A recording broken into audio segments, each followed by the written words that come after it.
What if I told you there's a book excluded from the Christian Bible that reveals astonishing secrets about angels, giants, and the spiritual realm? A book so controversial that it was hidden for centuries and rediscovered only in the 18th century. This is the Book of Enoch, a mysterious and ancient text that claims to unveil the hidden workings of heaven and earth. From the shocking origins of the Nephilim to the heavenly calendar ordained by God, the Book of Enoch opens a window into a world we've barely glimpsed. Today, we'll dive into the first chapter of this enigmatic text, exploring its background, its controversial claims, and why it continues to fascinate believers and scholars alike.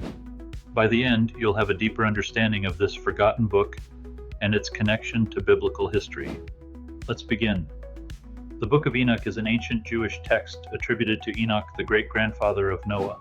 In Genesis 5:24 we read, "Enoch walked with God, and he was not, for God took him." This cryptic verse has intrigued readers for centuries. Where did Enoch go? What does it mean that he walked with God? The Book of Enoch claims to fill in these gaps. It describes Enoch's divine visions, his journeys through the heavenly realms, and his prophetic role in warning humanity of impending judgment. But despite its rich content, the Book of Enoch was excluded from the canon of Scripture. Why?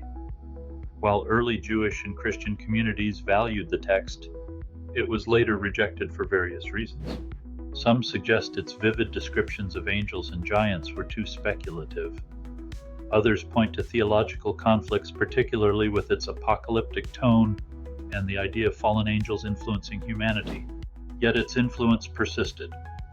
Early church fathers like Tertullian referenced it, and fragments were even found among the Dead Sea Scrolls, proving its significance during the Second Temple period. For centuries, the Book of Enoch was thought to be lost. Then, in 1773, the Scottish explorer James Bruce returned from Ethiopia with 3 copies of the text. Ethiopian Christians had preserved the book as part of their biblical canon, calling it Wern Enoch. Its rediscovery sparked widespread interest among scholars and theologians. What shocked researchers was how the Book of Enoch bridged gaps between Jewish tradition and Christian theology. For instance, the term Son of Man, which Jesus frequently used for himself, appears prominently in Enoch.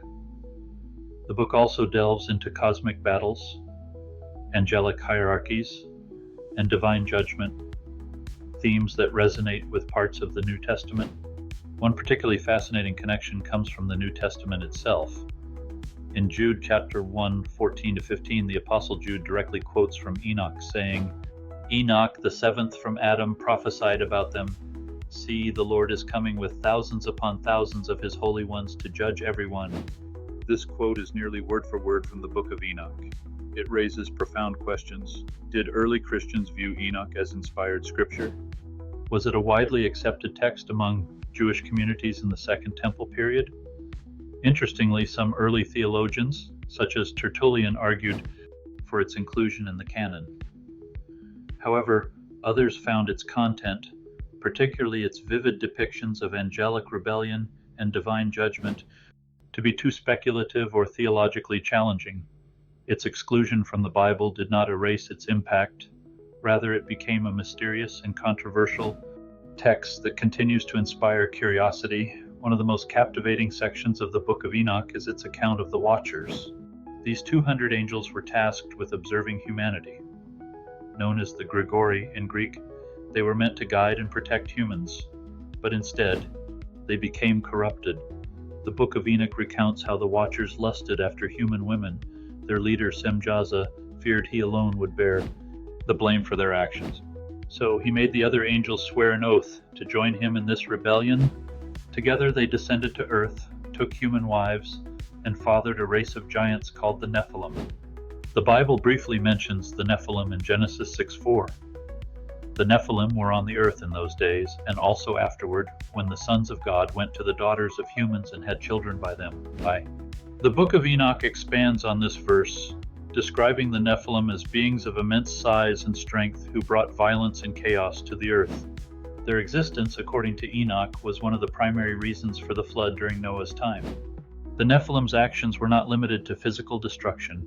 They corrupted humanity, introduced idolatry, and even consumed the resources of the earth, further worsening the state of the world. This cosmic rebellion set the stage for divine judgment, as God could not allow such chaos to persist. Among the fallen angels, one figure stands out, Azazel. The Book of Enoch accuses Azazel of teaching humanity forbidden knowledge. He introduced metallurgy, enabling the creation of weapons, and taught women the use of cosmetics, corrupting both men and women in the process. Azazel's actions were seen as a direct assault on God's order, leading to widespread immorality and violence. Interestingly, Azazel's name appears in the Bible as part of the Day of Atonement ritual, Leviticus 16. During this ritual, a scapegoat symbolically carried the sins of the people into the wilderness. Some scholars believe this scapegoat tradition reflects the idea of Azazel bearing the weight of humanity's corruption. The consequences of Azazel's teachings were catastrophic. Humanity, armed with newfound knowledge of war and seduction, descended into chaos. The Book of Enoch describes how these corruptions reached every aspect of society, poisoning relationships, distorting worship, and inciting violence. God's judgment on Azazel is particularly severe. The Book of Enoch states that Archangel Raphael was commanded to bind Azazel and cast him into the abyss. The Book of Enoch vividly describes God's response to the rebellion of the Watchers and the havoc caused by the Nephilim. God commands Archangel Michael to bind the fallen angels and imprison them in a deep abyss until the day of judgment. This concept resonates with biblical references to fallen angels and demonic forces. In 2 Peter 2:4 we read, "For if God did not spare angels when they sinned, but sent them to hell, putting them in chains of darkness to be held for judgment." The imagery in 2 Peter mirrors the Book of Enoch's description of the Watcher's punishment.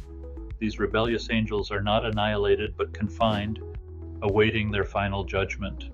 Meanwhile, the Nephilim, the offspring of these angels and human women, are destroyed by the flood. But the Book of Enoch suggests that their spirits persist, becoming the source of evil spirits and demonic oppression in the world. This connection between the Nephilim and demonic forces provides a deeper understanding of spiritual warfare. The Book of Enoch portrays the flood not merely as an act of cleansing the earth, but as a cosmic reset, eradicating the corrupted influence of the Nephilim and restoring balance to creation. The narrative of judgment in the Book of Enoch underscores a central theme: God's sovereignty over creation and his ultimate justice. While humanity and angels may rebel, God's plan for righteousness and order will prevail. What happens when heavenly beings defy their divine mission, descending into corruption and wreaking havoc on earth? The Book of Enoch offers a gripping account of just that. How 200 angels known as the Watchers abandoned their roles as humanity's guides, leading to a cosmic rebellion that forever altered the spiritual and earthly realms. This chapter explores the shocking events involving these Watchers, the Nephilim, and the ensuing consequences that set the stage for the flood in Noah's time. Let's uncover the details, one astonishing layer at a time. The story begins with the Watchers, angelic beings entrusted by God to watch over humanity. Their role, as described in the Book of Enoch, was to observe, protect, and guide. The term watcher comes from the Hebrew word ear, meaning awake or alert, emphasizing their vigilance over God's creation. However, their divine mission took a dark turn. The Book of Enoch recounts how these 200 angels, led by Semjaza, or Samyaza, succumbed to temptation. They began to lust after human women, captivated by their beauty. Semjaza, their leader, hesitated at first, fearing the consequences of defying God's will. But he convinced the others to join him by making a pact on Mount Hermon, swearing an oath that they would all carry out this forbidden act together. This oath marked the start of a rebellion that would spiral out of control, leading to the birth of the Nephilim, hybrid offspring that embodied the corruption of both angelic and human natures. The Nephilim, the children born of this unholy union, were described as giants, both in stature and in their capacity for destruction. Genesis 6:4 gives us a glimpse of these beings. The Nephilim were on the earth in those days, and also afterward, when the sons of God went to the daughters of humans and had children by them. They were the heroes of old, men of renown. But the Book of Enoch expands on this account, painting a darker picture. These giants were said to be ravenous, consuming vast amounts of resources and ultimately turning against humanity itself. The Book of Enoch describes them as a plague upon the earth, bringing violence, corruption, and chaos. Their immense size and strength made them a terrifying presence, but their wickedness surpassed even their physical attributes. These events occurred during the days of Jared, Enoch's father, as noted in Genesis 5:18. The text emphasizes how the Nephilim's actions led to widespread immorality and idolatry, further distancing humanity from God's intended order. According to Enoch, the Nephilim's corruption was a primary reason for the flood, God's act of cleansing the earth from their influence. Among the 200 fallen watchers, Azazel emerges as a particularly significant figure. The Book of Enoch attributes to him the teaching of forbidden knowledge. Azazel introduced humanity to metallurgy, enabling the creation of weapons of war. He also taught women the art of beautification, how to use cosmetics such as eyeliner and pigments to enhance their appearance. This knowledge, while seemingly harmless on the surface, had profound consequences. Weapons of war led to widespread violence and bloodshed, while the use of cosmetics symbolized a deeper moral corruption, promoting vanity and seduction. The text portrays Azazel's actions as a deliberate effort to undermine God's creation, sowing discord and immorality among humanity. Interestingly, Azazel's name appears in the Bible in connection with the Day of Atonement. In Leviticus 16, a scapegoat is sent into the wilderness, symbolically carrying the sins of the people. Some scholars believe this scapegoat represents Azazel, bearing the burden of humanity's corruption. The consequences of Azazel's influence were so severe that God issued a specific judgment against him. According to the Book of Enoch, Archangel Raphael was commanded to bind Azazel and cast him into the abyss, where he would remain until the final judgment. This act highlights the seriousness of defying God's order and the ultimate triumph of divine justice. The rebellion of the Watchers and the chaos wrought by the Nephilim could not go unanswered. The Book of Enoch describes how God intervened, commanding his archangels to take action. Archangel Michael was tasked with binding the fallen angels, imprisoning them in the depths of the earth. This punishment aligns with references in the New Testament. In 2 Peter 2:4 we read, "For if God did not spare angels when they sinned, but sent them to hell, putting them in chains of darkness to be held for judgment." The flood, described in the Bible as an act of divine cleansing, is intricately connected to the events in the Book of Enoch. While Genesis portrays the flood as a response to human wickedness, Enoch adds another layer to the narrative. The flood was also a judgment against the Nephilim, whose corruption had spread like a plague. However, the Book of Enoch suggests that the spirits of the Nephilim did not disappear entirely. After their physical destruction, their spirits persisted, becoming the origin of evil spirits or demons that continue to influence the world. This idea provides a deeper context for spiritual warfare, emphasizing the ongoing struggle between divine order and rebellious forces. The events described in the Book of Enoch are not merely stories of earthly rebellion, they reflect a cosmic conflict between good and evil. The rebellion of the Watchers disrupted the harmony of God's creation, bringing spiritual and physical consequences. The binding of the Watchers in the flood represent God's justice and his commitment to restoring order. Yet the persistence of demonic forces reminds us that the struggle is ongoing. The Book of Enoch challenges readers to recognize the spiritual dimensions of life, urging vigilance and faith in the face of unseen battles. Enoch's role in this narrative is also significant. As a prophet and intermediary, he serves as a witness to these events, recording them for future generations. His story emphasizes the importance of obedience to God and the dangers of straying from his will.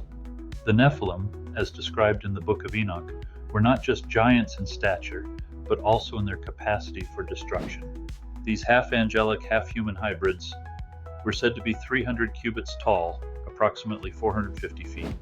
Whether this measurement is literal or symbolic, it paints a picture of beings so immense and powerful that they overwhelmed the natural order. Genesis 6:4 briefly mentions them. The Nephilim were on the earth in those days, and also afterward, when the sons of God went to the daughters of humans and had children by them. They were the heroes of old, men of renown. But Enoch expands on this, portraying the Nephilim as a scourge upon the earth.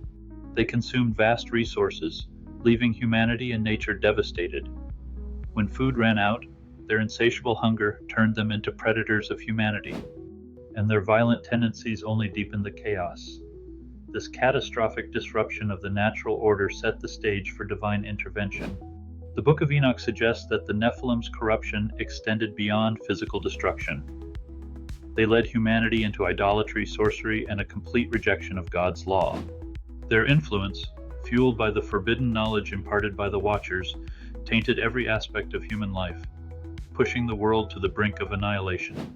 The Nephilim's rise was made possible by the Watchers, those 200 angels tasked with guiding humanity. Their rebellion was not merely physical, but intellectual and spiritual. Among these angels, Azazel stands out as a pivotal figure. Azazel's teachings, as outlined in the Book of Enoch, introduced humanity to metallurgy, weaponry, and cosmetics. At first glance, these innovations might seem like progress, but they became tools of war and seduction, corrupting society from the inside out. Azazel's actions encouraged violence and vanity, undermining the values of peace and humility that God had intended for his creation. Interestingly, Azazel's name appears in Leviticus 16 in connection with the Day of Atonement. In this ritual, a scapegoat bearing the sins of the people was sent into the wilderness to Azazel. Scholars suggest this act symbolized casting off sin into the abyss, a foreshadowing of Azazel's ultimate punishment as described in Enoch. Semjaza, the leader of the Watchers, played his own role in the rebellion. While Azazel corrupted humanity with knowledge, Semjaza orchestrated the oath that bound the 200 angels together in their sin. This collective rebellion against God's design led to a catastrophic unraveling of divine order, with consequences that extended beyond earth into the heavenly realms. God's response to this rebellion was swift and decisive. The Book of Enoch describes how God issued commands to his archangels, Michael, Gabriel, Raphael, and Uriel, to bring the Watchers to justice and cleanse the earth of the Nephilim's influence. Archangel Michael, known as a warrior and protector, was tasked with binding the Watchers. Enoch recounts how these rebellious angels were imprisoned in the abyss, chained in darkness until the final judgment. This imagery aligns with 2 Peter 2:4, which says, "For if God did not spare angels when they sinned, but sent them to hell, putting them in chains of darkness to be held for judgment." Raphael, another archangel, was specifically instructed to bind Azazel and cast him into a deep pit. According to the text, Raphael covered Azazel's face so he could no longer see the light of heaven. This act symbolized both the severity of Azazel's sin and the irreversible nature of his punishment. As for the Nephilim, their physical destruction came through the flood. The Book of Enoch explains that the flood was not only a judgment on human wickedness, as described in Genesis, but also a direct response to the corruption introduced by the Nephilim and the Watchers. The earth, defiled by their presence, required a cleansing that only the flood could achieve. However, Enoch adds a chilling detail. The spirits of the Nephilim did not vanish with their physical forms. Instead, they became the origin of evil spirits or demons. These spirits, born from the unnatural union of angels and humans, were condemned to roam the earth, perpetuating the influence of their fallen fathers. This concept deepens the biblical understanding of spiritual warfare, linking demonic activity to the ancient rebellion described in Enoch. The events in the Book of Enoch reveal a profound truth. The rebellion of the Watchers and the rise of the Nephilim were not isolated incidents, but part of a larger cosmic struggle between good and evil. This struggle is echoed throughout Scripture from Genesis to Revelation. The rebellion disrupted the harmony of God's creation, introducing chaos and corruption at every level. The Watchers, once trusted guardians, became adversaries, while their offspring, the Nephilim, embodied the consequences of defying divine order. God's judgment, binding the Watchers, destroying the Nephilim, and cleansing the earth with the flood, demonstrates his sovereignty and justice. Yet the persistence of demonic forces reminds us that the struggle is ongoing. The spirits of the Nephilim continue to influence the world, creating challenges for humanity in its pursuit of righteousness. Enoch's role in this narrative is crucial. As a prophet and intermediary, he not only recorded these events, but also served as a witness to God's justice and mercy. His account provides a sobering reminder of the consequences of rebellion while offering hope in the promise of divine restoration. Have you ever wondered who God's closest heavenly servants are, and the pivotal roles they play in the cosmic battle between good and evil? The Book of Enoch sheds light on a remarkable hierarchy of angels, including the 7 archangels, whose responsibilities extend beyond what we typically read in the Bible. These angels are not only God's messengers, but also his warriors, protectors, and stewards of creation. In this chapter, we'll dive into the identities, duties, and cosmic influence of these 7 archangels, as revealed in the Book of Enoch. Prepare to uncover their profound connection to humanity and the spiritual realm. The Book of Enoch introduces us to 7 archangels who stand in the direct presence of God.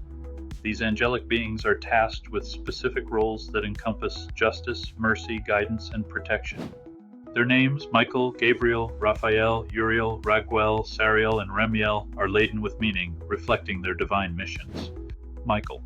Known as the warrior angel, Michael is described as the protector of Israel and the leader of God's heavenly armies. In the Book of Enoch, Michael plays a crucial role in binding the fallen angels, including Semjaza and Azazel. He is the enforcer of divine justice, ensuring that rebellion does not go unpunished. Gabriel. Often recognized as a messenger, Gabriel's responsibilities in Enoch extend to bringing divine warnings and overseeing events of great significance.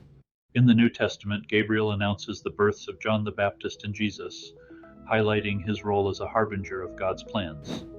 Raphael, known as the healer, Raphael is depicted in Enoch as the one who binds Azazel, casting him into the abyss. His name, meaning God heals, emphasizes his role in restoration and cleansing, particularly in countering the corruption brought by the Watchers. Uriel. Often associated with wisdom and enlightenment, Uriel is depicted in Enoch as a guide who illuminates divine mysteries. He is also tasked with warning Noah about the impending flood, showcasing his role as a protector of humanity. Raguel. Raguel's name means friend of God. In Enoch, he is portrayed as the angel of justice, ensuring harmony and fairness among God's creations. His role involves correcting the transgressions of the Watchers and maintaining divine balance. Sariel. Sariel is tasked with observing the celestial bodies and maintaining cosmic order. His knowledge of the stars and their movements highlights the connection between the heavens and the earth. Remiel. As the angel of hope, Remiel oversees the resurrection of the righteous. His role emphasizes the promise of redemption and eternal life for those who remain faithful to God. These 7 archangels act as extensions of God's will, their actions interwoven with the narrative of the Watchers, the Nephilim, and humanity's ultimate redemption. The Book of Enoch casts Archangel Michael as a pivotal figure in the battle against the Watchers. When God commands the binding of the fallen angels, it is Michael who leads the charge. Enoch describes how Michael captures Semjaza and his followers, imprisoning them in the abyss until the day of judgment. Michael's role as a warrior is further echoed in Revelation 12:7-9, where he leads the heavenly army against Satan and his forces. Then war broke out in heaven. Michael and his angels fought against the dragon, and the dragon and his angels fought back. Raphael's actions are equally significant. In Enoch, he is specifically instructed to bind Azazel, the fallen angel who taught humanity forbidden knowledge. The text vividly describes how Raphael casts Azazel into a desert pit, sealing him under rocks to await his final judgment. This act underscores Raphael's role as a healer, not only of physical ailments but also of the spiritual corruption brought about by the Watchers. Through Michael and Raphael, we see a dual emphasis on justice and restoration. Michael enforces divine law, while Raphael works to heal the wounds inflicted by rebellion. One of the most compelling roles in the Book of Enoch is that of Uriel, who delivers God's warning to Noah about the impending flood. This moment highlights the balance between judgment and mercy. Enoch describes how Uriel approaches Noah, revealing the plan to cleanse the earth of its corruption. Uriel's warning serves as an act of divine compassion, ensuring the preservation of humanity through Noah's obedience. This echoes Genesis 6:8, where Noah is described as finding favor in God's eyes, but Noah found grace in the eyes of the Lord. Uriel's role in guiding Noah also reflects the broader theme of divine order. As the angel of wisdom, Uriel helps maintain the link between the heavenly realm and earth, ensuring that humanity has a chance to align with God's will despite widespread rebellion. This act of guidance reminds us that even in the midst of judgment, God provides a path to redemption. It underscores the importance of heeding divine warnings and remaining faithful, even in turbulent times. The roles of Raguel, Uriel, and Raphael, complement those of their fellow archangels, emphasizing justice, cosmic harmony, and hope. Raguel's justice.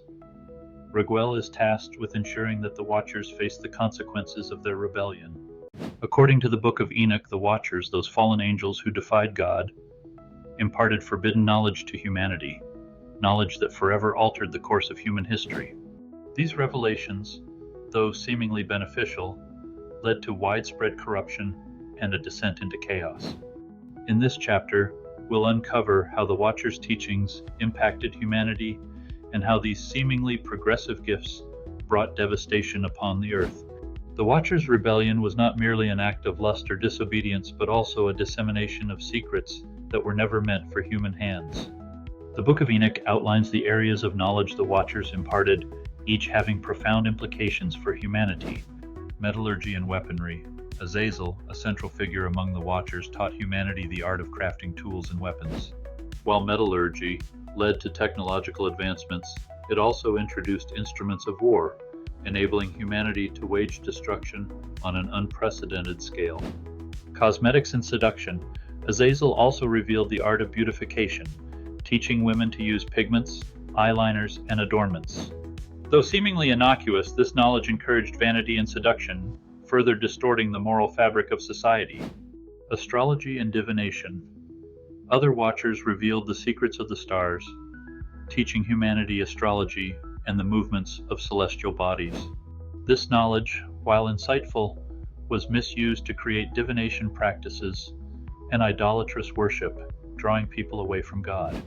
Sorcery and medicine. They also taught enchantments, root cutting, and medicinal practices. These teachings, though initially perceived as gifts, became curses as they were exploited for selfish and destructive purposes. The line between divine wisdom and forbidden knowledge blurred, with devastating consequences for humanity. The ripple effects of the Watchers' knowledge were catastrophic. Humanity, instead of thriving in harmony, fell deeper into immorality and violence. Neighbor turned against neighbor, and entire communities were destroyed in the pursuit of power. Erosion of purity. The beautification techniques led to an emphasis on outward appearances, fostering vanity and promiscuity. Relationships became transactional, driven by lust rather than love or faithfulness. Idolatry and false worship. Astrology and divination diverted humanity from worshiping God, encouraging the creation of idols and the worship of celestial bodies. People placed their trust in the stars rather than the creator of the stars. Sorcery and manipulation. The misuse of medicinal knowledge through enchantments gave rise to sorcery, creating a spiritual darkness that permeated society. People sought power through occult practices rather than relying on God's guidance. The effects were not limited to humanity alone. Creation itself bore the weight of this corruption. The earth, defiled by violence and sin, groaned under the burden of this moral and spiritual collapse. Among the Watchers, Azazel stands out as a key figure in spreading this forbidden knowledge. His actions are described in the Book of Enoch with striking clarity, and Azazel taught men to make swords and knives and shields and breastplates, and made known to them the metals of the earth and the art of working them, and bracelets and ornaments, and the use of antimony, and the beautifying of the eyelids, and all kinds of costly stones, and all coloring tinctures. Azazel's role went beyond merely teaching skills. He actively corrupted humanity, encouraging them to misuse the knowledge he provided. His influence was so pervasive that God issued a direct judgment against him. Archangel Raphael was commanded to bind Azazel and cast him into a desert pit, where he would remain until the final judgment. This judgment serves as a sobering reminder of the consequences of leading others astray. Azazel's actions highlight the destructive power of knowledge without divine wisdom and guidance. As humanity spiraled into chaos, God's response was both swift and decisive. The Book of Enoch describes how God addressed the rebellion of the Watchers and the corruption they brought to the earth. Judgment of the Watchers. The fallen angels were condemned to eternal imprisonment. They were bound in chains and cast into the abyss, awaiting the final judgment. The flood is cleansing. The corruption of humanity, fueled by the Watchers' teachings, led directly to the flood described in Genesis. The flood was not merely an act of destruction, but a means of purging the earth of the violence and sin that had taken hold. A renewed covenant. Through Noah, God established a new covenant with humanity, offering a path to restoration and renewal. The flood marked a reset, allowing creation to begin anew under God's guidance. The story of the Watchers reminds us that God's justice is never arbitrary. His actions, though severe, are always rooted in a desire to restore order and righteousness. The narrative of the Watchers is not merely an ancient story, but a timeless warning about the misuse of knowledge. In today's world, where advancements in technology and information continue to shape our lives, the lessons of the Watchers remain profoundly relevant. Knowledge, when divorced from wisdom and morality, can become a tool of destruction. The Book of Enoch challenges us to seek divine guidance in how we use the gifts and knowledge entrusted to us. It reminds us that true progress is not measured by technological advancements, but by our alignment with God's will and purpose. Enoch's vision of Sheol, known as Hades in Greek and often referred to as hell in English, describes a structured underworld with 4 hollowed-out places. This foreshadows the concept of paradise that Jesus mentions in Luke 23:43. Truly I tell you, today you will be with me in paradise. The chamber of justice. Testimony of the murdered. The second chamber is a dark place that holds the souls of those who were unjustly murdered. These souls await the final judgment when they will testify against their murderers. This imagery resonates with Revelation 6:10, where martyrs cry out, "How long, sovereign Lord, holy and true, until you judge the inhabitants of the earth and avenge our blood?" The chamber of lesser sinners. In this chamber dwell those who were neither exceedingly wicked nor righteous. It is a place of waiting for judgment, distinct from the eternal torment of the most grievous sinners. The chamber of the wicked reserved for the worst of sinners, this dark and terrifying chamber is where the unrighteous face torment. Here they await the final judgment, after which they will be cast into the abyss of fire, a vivid precursor to the lake of fire described in Revelation 20:14-15. Beyond these chambers, the Book of Enoch describes a deeper, more sinister place called Dudael, also known as the Cauldron of God. This abyss is the prison for the rebellious Watchers, including Azazel, who are bound by Archangel Raphael. The text describes Dudael as a fiery pit, a place of utter desolation and torment. This aligns with 2 Peter 2:4, which states, "For if God did not spare angels when they sinned, but sent them to hell, putting them in chains of darkness to be held for judgment." Dudael serves as a vivid reminder of the consequences of rebellion, highlighting the severity of divine justice. While the Nephilim's physical bodies were destroyed in the flood, the Book of Enoch reveals that their spirits did not perish.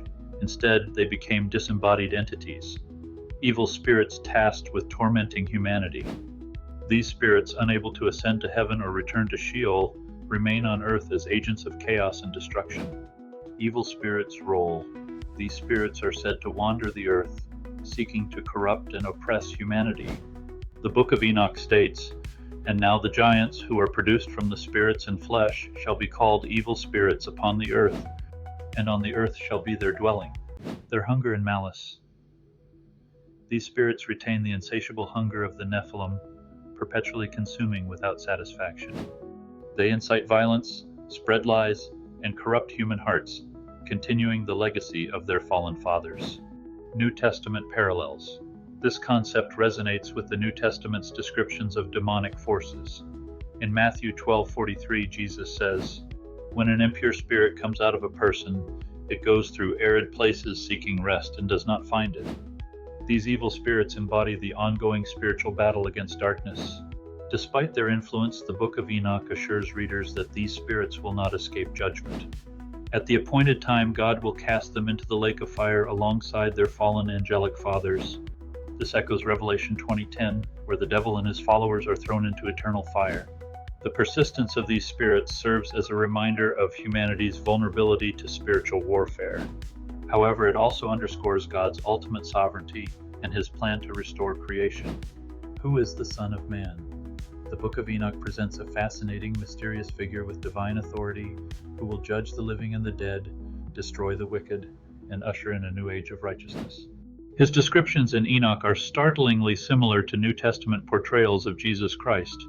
But how did Enoch, written long before Christ's earthly ministry, anticipate this figure? In this chapter, we'll explore the identity of the Son of Man, his connection to Enoch's visions, and his role in divine judgment and redemption. The Book of Enoch frequently mentions the Son of Man, describing him as the chosen one, the anointed, the righteous one, and the light of the nations. Enoch's vision of this celestial figure is central to the book's narrative of judgment and restoration. In 1 Enoch 46, the Son of Man is introduced as one who sits on a throne of glory, judges the kings and mighty ones of the earth, destroys sinners and defends the righteous, dwells with the holy ones forever. This description resonates with passages from the New Testament. In Matthew 25:31-32, Jesus says, "When the Son of Man comes in his glory, and all the angels with him, he will sit on his glorious throne. All the nations will be gathered before him, and he will separate the people one from another, as a shepherd separates the sheep from the goats." The similarities between Enoch's Son of Man and the New Testament's portrayal of Jesus raise intriguing questions about Enoch's influence on early Christian thought. The Book of Enoch emphasizes the Son of Man's authority to judge both celestial beings, the Watchers, and humanity. He is depicted as executing God's ultimate justice by destroying the wicked in 1 Enoch 62. The Son of Man is described as wielding divine authority to destroy kings, rulers, and sinners who have oppressed the righteous. His judgment is not arbitrary, but is rooted in their rebellion against God's order. Defending the righteous. The Son of Man serves as an advocate for the righteous, ensuring their vindication and protection. 1 Enoch 62:14 describes him as a source of joy and hope for the faithful who will be rewarded for their perseverance. Restoring cosmic order through the Son of Man, God's sovereignty is re-established over creation. This role aligns with Philippians 2:10-11, where it says, "At the name of Jesus every knee should bow, in heaven and on earth and under the earth, and every tongue acknowledge that Jesus Christ is Lord." Enoch's vision of the Son of Man underscores the theme of divine justice, where no rebellion, whether angelic or human, goes unpunished. One of the most controversial moments in the Book of Enoch occurs in chapter 71, where the text suggests that Enoch himself is identified as the Son of Man. The passage reads, "This is the Son of Man who has righteousness, with whom dwells righteousness, and who reveals all the treasures of that which is hidden." However, scholars debate the authenticity of this claim. Textual corruption, some, like R.H. Charles, argue that the original manuscript may have been corrupted, and this identification was never intended. Symbolic vision. Others suggest that Enoch's encounter with the Son of Man is symbolic, reflecting a greater mystery that points beyond himself to a future figure, the Messiah. The Christian interpretation sees the Son of Man as a clear foreshadowing of Jesus Christ, with Enoch as a prophet who witnessed this divine reality without fully understanding it. While the text leaves some ambiguity, the overwhelming consensus points to the Son of Man as a messianic figure distinct from Enoch. Enoch's vision reveals that the Son of Man is not only a judge but also a beacon of hope and salvation for the nations. 1 Enoch 48 describes him as a light to the Gentiles, the source of salvation for the righteous, one whose name is exalted above all others. This imagery parallels Isaiah's prophecy in Isaiah 42:6. "I will make you a light for the Gentiles, that my salvation may reach to the ends of the earth." The Book of Enoch presents a strikingly universal vision of the Son of Man, whose mission transcends Israel and extends to all humanity, a theme later fulfilled in the New Testament. The culmination of the Son of Man's work is the establishment of a new eternal kingdom characterized by peace and righteousness. 1 Enoch 62:13-15 describes this era. "Sinners are removed from the earth. The righteous dwell in joy and harmony. The Son of Man reigns alongside God forever." This vision corresponds with the New Testament's depiction of the new heavens and new earth in Revelation 21:1-4. "He will wipe every tear from their eyes. There will be no more death or mourning or crying or pain, for the old order of things has passed away." The Son of Man's role in bringing this kingdom to fruition underscores the hope that Enoch's vision offers to the faithful. The Book of Enoch presents such a vision Enoch's breathtaking ascent to the heavens, where he encounters angelic beings, glimpses God's throne, and learns profound secrets of creation. In this chapter, we'll explore Enoch's heavenly visions, unravel the mysteries of the cosmos as described in the text, and see how they connect with biblical and apocalyptic imagery. Enoch's journey begins with his ascent to the first heaven, a realm of clouds, winds, and stars. Here, he encounters angelic beings who guide the celestial bodies and oversee natural phenomena. This level emphasizes God's order in creation, with each element of nature fulfilling its divine purpose. The first heaven is also described as a place where the spiritual and physical worlds intertwine. Enoch observes the movements of the stars and learns about their roles in marking time and seasons, a concept echoed in Genesis 1:14, where God creates the lights in the sky to serve as signs for sacred times. This realm reveals the intricate design of creation, where even the stars operate under divine law, a stark contrast to the chaos brought by the Watchers' rebellion. In the second heaven, Enoch encounters a darker reality, a prison where fallen angels are bound. These rebellious beings, who once roamed freely, are now confined, awaiting their final judgment. Their despair is palpable as they dwell in darkness, separated from the light of God's presence. This imagery aligns with 2 Peter 2:4, which describes God casting sinful angels into chains of darkness. It serves as a sobering reminder of the consequences of defying divine order and highlights God's sovereignty in the face of rebellion. The second heaven underscores a recurring theme in Enoch: divine justice. The fallen angel's punishment demonstrates that no power, however great, can escape God's righteous judgment. Enoch's ascent continues to the third heaven, where he sees the Garden of Paradise, a place of eternal rest and joy for the righteous. This celestial garden is described as lush, filled with life-giving waters and the tree of life, reminiscent of the Garden of Eden in Genesis 2:9. The third heaven serves as a promise of reward for those who remain faithful to God. Its beauty and serenity contrast sharply with the chaos and destruction caused by the Watchers and Nephilim. Here, Enoch learns of the blessings reserved for the righteous, reinforcing the hope of salvation and restoration. In the New Testament, Paul refers to being caught up to the third heaven in 2 Corinthians 12:2, drawing a direct parallel to Enoch's experience. This realm symbolizes the ultimate destination for those who walk in obedience to God. The fourth heaven reveals the cosmic machinery that governs the universe. Enoch observes the sun, moon, and stars, learning their appointed paths and roles in maintaining cosmic order. Angels oversee these celestial bodies, ensuring their movements align with God's will. This realm emphasizes the divine harmony in creation, echoing the psalmist's words. The heavens declare the glory of God, the skies proclaim the work of his hands. However, Enoch also learns that when celestial bodies stray from their paths, it symbolizes rebellion and disorder. This foreshadows the Watcher's defiance and the resulting chaos on earth. The fourth heaven reminds us that even the cosmos reflects God's authority and serves as a testament to his power and wisdom.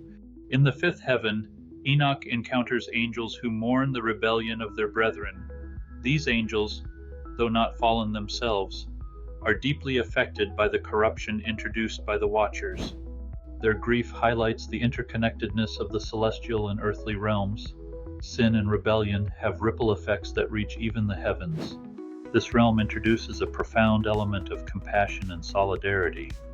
It shows that the heavenly beings are not indifferent to humanity's plight, but share in the sorrow caused by sin. The mourning angels also serve as a reminder of the consequences of disobedience, reinforcing the call to live in alignment with God's will. The sixth heaven is a realm of worship, where angelic choirs sing praises to God without ceasing. Enoch is overwhelmed by the beauty and harmony of their worship, which reflects the majesty and holiness of the Creator. This vision resonates with Revelation 4:8, where the living creatures around God's throne proclaim, "Holy, holy, holy is the Lord God Almighty, who was and is to come." The sixth heaven emphasizes the centrality of worship in the heavenly realms. It serves as a call to humanity to join in this eternal chorus, aligning their lives with the divine purpose of glorifying God. Finally, Enoch is brought to the seventh heaven, the pinnacle of his journey. Here, he beholds the throne of God, surrounded by unimaginable light and glory. The scene is awe-inspiring, with countless angels attending to the Creator, each fulfilling their role in the divine order.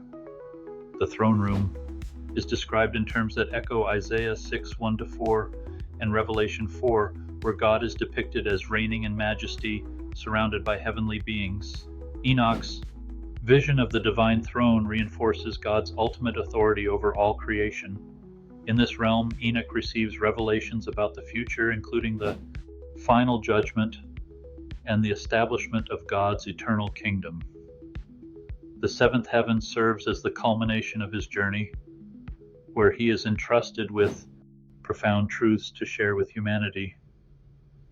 The Book of Enoch offers such revelations, diving into the ultimate fate of the Watchers, the Nephilim, and the righteous. In this chapter, we'll explore Enoch's vivid portrayal of God's justice and mercy, how the cosmic scales will be balanced, sinners judged, and the righteous rewarded in a new era of peace. Enoch's vision begins with the pronouncement of judgment upon the Watchers, the fallen angels who corrupted humanity. These 200 angels, led by Semjaza and Azazel, are condemned for introducing forbidden knowledge, leading to violence, immorality, and idolatry. The Book of Enoch describes their fate in graphic terms. Bind them for 70 generations underneath the earth until the day of their judgment and consummation. This echoes 2 Peter 2:4, which states that God casts sinful angels into chains of darkness. Their punishment is not, while their bodies were destroyed in the flood, their spirits persist as evil entities, perpetuating chaos on earth. Yet their ultimate judgment is assured. According to Enoch, these spirits will be cast into eternal torment alongside their fathers, forever removed from God's creation. The Book of Enoch highlights a crucial aspect of the final judgment, the vindication of the righteous. Those who remain faithful to God, despite living in a world corrupted by the Watchers, are promised divine justice. Enoch sees a vision of the righteous standing before God, clothed in glory, while the wicked face condemnation. In 1 Enoch 62:12-13 it states, "The righteous shall rejoice, for the sinners shall be judged and removed from the earth." This parallels the New Testament's teaching in Matthew 25:31-46, where Jesus describes separating the righteous sheep from the wicked goats. The righteous inherit eternal life, while the wicked are cast into eternal fire. This theme of vindication emphasizes God's justice, not only punishing the wicked, but also rewarding those who endured persecution and remained steadfast. Enoch's vision extends beyond judgment to the promise of restoration. After the wicked are removed, God establishes a new world characterized by peace, righteousness, and harmony. 1 Enoch 10:17-18 describes this era. "All the children of men shall become righteous, and all nations shall worship me." This prophecy aligns with Revelation 21:1-4, where John sees a new heaven and a new earth, and God wipes away every tear. In this renewed creation, the earth is cleansed of violence and corruption. The righteous dwell in joy and abundance. God's presence is fully manifest, with no separation between the divine and the human. This restoration fulfills God's promise to Abraham that his descendants would inherit a land of peace and prosperity. Central to Enoch's vision of judgment is the figure of the Son of Man, a messianic figure who executes God's will. The Book of Enoch portrays him as both judge and redeemer, ensuring justice for the oppressed and bringing salvation to the faithful. In 1 Enoch 62:5-7, the Son of Man is described as wielding divine authority. He will cast down kings from their thrones, for they denied him and persecuted his saints. This imagery aligns closely with Revelation 19:11-16, where Christ is depicted as a warrior king, riding a white horse and bringing divine judgment. The Son of Man's role extends beyond judgment to restoration. He is the light to the nations, Isaiah 42:6, and the source of salvation for the righteous. His reign ushers in an era where sinners are no longer present to corrupt creation. The righteous live in eternal communion with God. This dual role of judgment and restoration underscores the balance of God's justice and mercy. The disembodied spirits of the Nephilim, who became the demons that plague humanity, are not exempt from judgment. While they continue to influence the world, their time is limited. Enoch reveals that these spirits will ultimately face destruction. First, Enoch 15:10-12 states, "They shall be destroyed on the great day of judgment, cast into the abyss prepared for them." This aligns with Revelation 20:10, where Satan, his angels, and all demonic forces are cast into the lake of fire. This act marks the end of evil's influence, paving the way for the new creation. Enoch's journey is not merely for his benefit, it is a message for all generations. He serves as a witness to God's justice, mercy, and ultimate plan for humanity. In Enoch 1:9, Enoch declares, "Behold, he comes with 10,000 of his holy ones to execute judgment upon all and to destroy the wicked." This prophecy, quoted in Jude 1:14-15, highlights Enoch's enduring relevance. His writings bridge the gap between the Old Testament and New Testament, providing a framework for understanding apocalyptic themes. Through Enoch, we see the importance of faithful obedience and the assurance that God's justice will prevail. The Book of Enoch is often regarded as one of the most enigmatic and influential ancient texts. Traditionally attributed to Enoch, the great-grandfather of Noah, this work was highly regarded in early Jewish and Christian communities. References to Enoch's prophecies are woven throughout Scripture. In Jude chapter 1:14-15, Enoch's words are quoted directly. "Behold, the Lord comes with 10,000s of his holy ones to execute judgment on all and to convict all the ungodly." Early church fathers, including Tertullian, debated the book's inclusion in the Christian canon. While Enoch's writings were revered by many, they were eventually excluded due to their apocalyptic tone, detailed depictions of angelic hierarchies, and controversial themes such as the Watchers and Nephilim. Despite its exclusion, fragments of the Book of Enoch were preserved in the Dead Sea Scrolls, confirming its significance during the Second Temple period. The Ethiopian Orthodox Church, however, continues to include it in their biblical canon, highlighting its enduring influence. The Book of Enoch shaped early Jewish and Christian apocalyptic literature. Its vivid imagery of divine judgment, cosmic battles, and the ultimate triumph of righteousness directly influenced later texts, such as Daniel, Revelation, and the Apocalypse of Peter. Angelic hierarchies. Enoch's detailed descriptions of the 7 archangels and their roles contributed to Christian and Jewish understandings of angelology. Judgment themes. The concept of binding fallen angels and the final judgment of demons found parallels in 2 Peter 2:4 and Revelation 20:10. The Son of Man. Enoch's portrayal of the messianic figure as a judge and redeemer echoes New Testament descriptions of Christ, particularly in Matthew 25:31-46. These themes bridged the gap between Jewish traditions and emerging Christian theology, offering a framework for understanding divine justice and redemption. The exclusion of the Book of Enoch from the biblical canon remains a topic of debate among scholars. Several reasons are often cited. Theological speculation, its detailed accounts of angelic rebellions, and the Nephilim raise concerns about doctrinal soundness. Apocalyptic tone. Enoch's emphasis on cosmic judgment and eschatology may have been seen as too speculative for inclusion. Language and origin. The book was written in Aramaic and Greek rather than Hebrew, which some Jewish leaders viewed as less authoritative. Christian associations. Early Christians' use of Enoch to support Christological themes led some Jewish leaders to distance themselves from the text. Nevertheless, Enoch's exclusion did not diminish its influence. Its ideas persisted in other apocalyptic writings and continue to inspire theological discussions today. The Book of Enoch offers profound insights into humanity's relationship with God, the consequences of rebellion, and the hope of restoration. The danger of knowledge without wisdom. The Watcher's teachings led to technological and societal advancements, but also moral corruption. This serves as a cautionary tale about the misuse of knowledge. The sovereignty of God. Enoch emphasizes that no rebellion, whether human or angelic, can thwart God's plans. His justice is ultimate and unavoidable. The promise of redemption. The visions of paradise and the Son of Man remind readers that God's mercy is available to the faithful, offering hope even in the face of judgment. These themes resonate with modern challenges, urging readers to seek alignment with God's will and remain vigilant against the forces of corruption. Today, the Book of Enoch continues to spark interest and debate among theologians, historians, and even popular culture. Theological studies.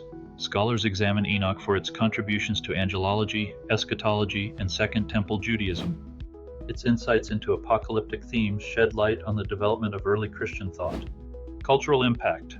The book's depiction of Nephilim and fallen angels has inspired novels, films, and speculative theories about ancient aliens and lost civilizations. Religious relevance. Some Christian groups revisit Enoch for its prophetic insights, viewing it as a supplementary text to biblical prophecy. While interpretations vary, the Book of Enoch challenges readers to explore the spiritual dimensions of life and consider the consequences of their choices. What if everything you've learned from the Book of Enoch about the Watchers, Nephilim, heavenly realms, and divine justice was just the beginning of a deeper story?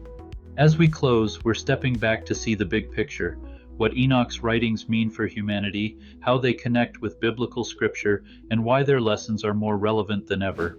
From ancient rebellion to cosmic redemption, Enoch's message is one of hope, judgment, and eternal truths that resonate across time. Enoch's writings bridge the ancient and the eternal. Though excluded from the biblical canon, their echoes are found in the scriptures of both the Old and New Testaments. Jude's quotation reminds us that Enoch's words held authority for early Christians. Behold, the Lord comes with 10,000s of his holy ones to execute judgment. Peter's allusions reflect Enoch's vivid descriptions of fallen angels bound in darkness. For if God did not spare angels when they sinned but sent them to hell, the Book of Enoch may not be canonical, but it is undeniably influential, offering a framework for understanding spiritual rebellion, divine justice, and God's ultimate plan for creation. The Watchers' descent and their union with humanity led to corruption, violence, and divine intervention. The Nephilim, giants born of this rebellion, symbolize the chaos that arises when divine order is subverted. Their story is a warning. Unchecked ambition, the Watchers sought to exceed their role, disrupting the balance between heaven and earth. The spread of corruption. From Azazel's forbidden knowledge to Simjaz's leadership, humanity was led astray, embracing weapons, vanity, and idolatry. Judgment and mercy. God's response, seen through the binding of the Watchers and the flood, illustrates his balance of justice and mercy. For modern readers, their story cautions against the misuse of power and the consequences of ignoring divine guidance. Central to Enoch's vision is the Son of Man, a figure of both judgment and redemption. His portrayal resonates profoundly with the New Testament's depiction of Christ. Divine authority, the Son of Man judges kings and sinners alike, upholding divine justice. Redemption, he is a light to the nations and the hope of the righteous, echoing Isaiah's prophecy and Jesus' mission. Cosmic restoration, through the Son of Man, God's sovereignty is reestablished and creation is renewed. Enoch's vision bridges Jewish eschatology and Christian theology, offering a unified narrative of hope amid judgment. Enoch's ascent through the heavens reveals the grandeur of creation and the consequences of rebellion. The heavens. Each realm, from the mourning angels of the fifth heaven to the worship in the sixth, reflects a facet of God's order. The abyss. The punishment of the Watchers in Dudael underscores the inescapable nature of divine justice. The throne room. At the pinnacle, Enoch witnesses God's majesty, surrounded by angels fulfilling their purpose. These visions remind us that while humanity often sees chaos, God's plan remains unshaken, his authority supreme. In a world grappling with rapid technological advancement and moral ambiguity, Enoch's warnings feel prophetic. Knowledge without wisdom. Like Azazel's teachings, unchecked knowledge can lead to destruction. Spiritual warfare. The Nephilim spirits, seen as demonic influences, highlight the ongoing battle between good and evil. Hope of redemption. The Son of Man's promise offers a path forward, rooted in faith and righteousness. As humanity navigates its challenges, Enoch's call for vigilance and alignment with God's will resonates deeply. The Book of Enoch is more than an ancient text. It's a mirror reflecting humanity's struggles, God's justice, and the hope of redemption. Its lessons, though born in antiquity, speak to our present and future. As we close this series, remember, rebellion cannot escape justice. Righteousness is always rewarded. And God's plan through the Son of Man brings ultimate restoration. Thank you for journeying through the mysteries of the Book of Enoch. Stay curious, stay faithful, and may this message guide you toward understanding the deeper truths of God's creation. Until next time, go in hope and courage, knowing that the divine story is still unfolding.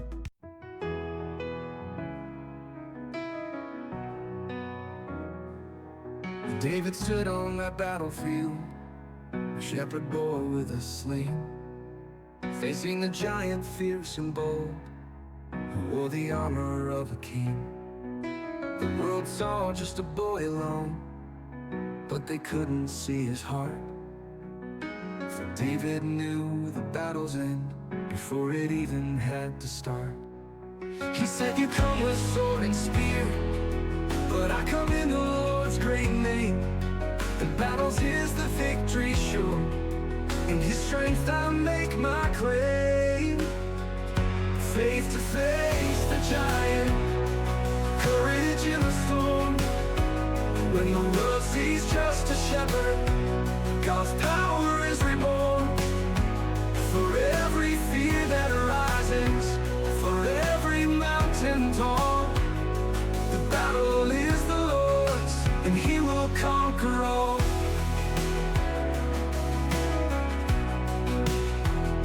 I face my share of giants, and my heart has felt the strain. But like David, I stand firm in God who sees beyond my pain. When the world seems so much bigger, when the struggle feels too strong, I remember how that stone flew and how God has led me on. 'Cause every giant I have faced and every battle I have won has shown me God is fighting for me, just like he did for David's son. So when I'm feeling small and weak, and my giants seem so grand, I know that God is right beside me, with a stone right in my hand. And just like David I will stand, my heart unshaken, firm and bold. For God will slay the giants, just like the stories I've been told.